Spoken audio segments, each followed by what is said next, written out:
development, like within the past probably month or year or so, and I haven't really been caught up with the context of that. Generally, as in a general conventional knowledge that RAM prices you decrease pretty uniformly over time, per storage capacity, So I was wondering what sort of volatilities you were referring to at that slide. So yeah, what I meant is, so when the RAM was open for being sold for EOS using the command line tool, a lot of people started buying it as a way for them to hold that scarce commodity. And by doing so, from a supply and demand perspective, the prices extremely went up. Some people made a lot of money actually out of this when it first happened.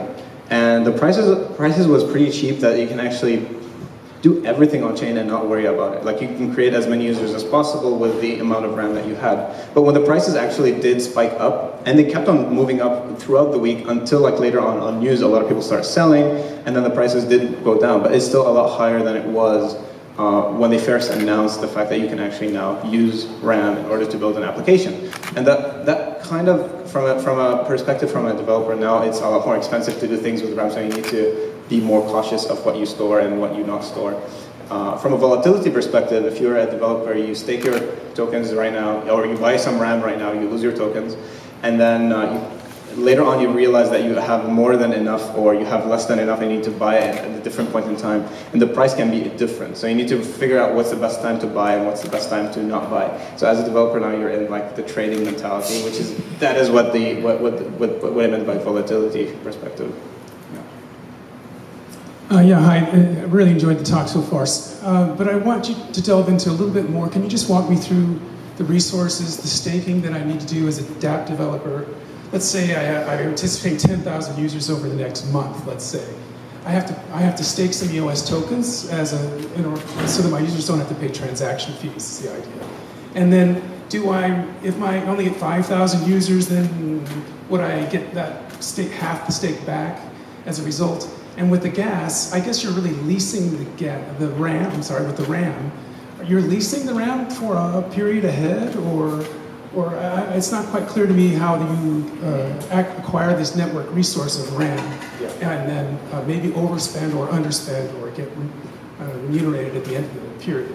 Yeah, that's a good question. So think of RAM as a marketplace where you have to buy it. So you have some EOS, you buy the RAM, you do your thing, then you can sell the RAM back to some EOS at a different point in time, which might be a different price than you actually got it at.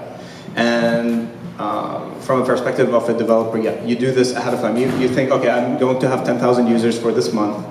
Well, actually, there's two kind of paradigms. There is a paradigm where the user signs up on your platform who already have an account. And then there is a user that comes to your platform and does not have an account and does not want to know about EOS. There's a cost contributed to creating an account versus just having it there. Each account has inside it a little bit of RAM that can actually make it usable for no transactions based on your application, and you can allocate an extra RAM for each one of your users later on. The way you do this is, again, you buy RAM, and then based on the usage, you can keep it there and then sell it. If you're expecting a lot of users, you can create them as you go, or you can create them at one point in time, and then move on.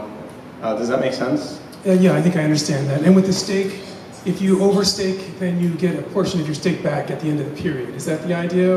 Yeah, so I'm talking about instead of thinking of it as staking EOS, you're actually using the EOS to buy RAM, and then you can actually later on, now that you have the RAM, your RAM is kind of equivalent to a certain amount of EOS that you've actually removed. You don't have anymore, and then if you want it back, you can get it back, and then you can be able to use it within 3 days. There's somebody in the back. But you first, and then go ahead. So you mentioned that Lumeos is a data ownership on EOS. And since you develop both on Ethereum and EOS, can you talk about the design decision you made to do Lumeos on EOS and B-token on Ethereum, for example? Yeah, it's a good question. So one of the reasons our design pattern kind of, it shifted a little bit between when we first came up with the idea and today, based on like, the recent news related to mainnet launch of EOS. But basically we're still doing something similar. Like our goal is to build a data sharing platform for everyone to be able to own pieces of their data on the blockchain with their private keys so that they can actually sell it or monetize it or control their privacy and all that stuff. And when we first envisioned it, we realized that there are so many people, right? There are billions of people, and we want a lot of people to actually use our platform. In order for a lot of people to use our platform, we need it to be scalable to thousands of transactions per second. And right out of the bat, like if you have something that, like Ethereum, you would not be able to create something as big as that very quickly. Sure, like no one will launch an application with this much, but like think of it like a year from now, or 2 years from now, when you get to that point, at least you will have that bandwidth where you can actually scale very quickly.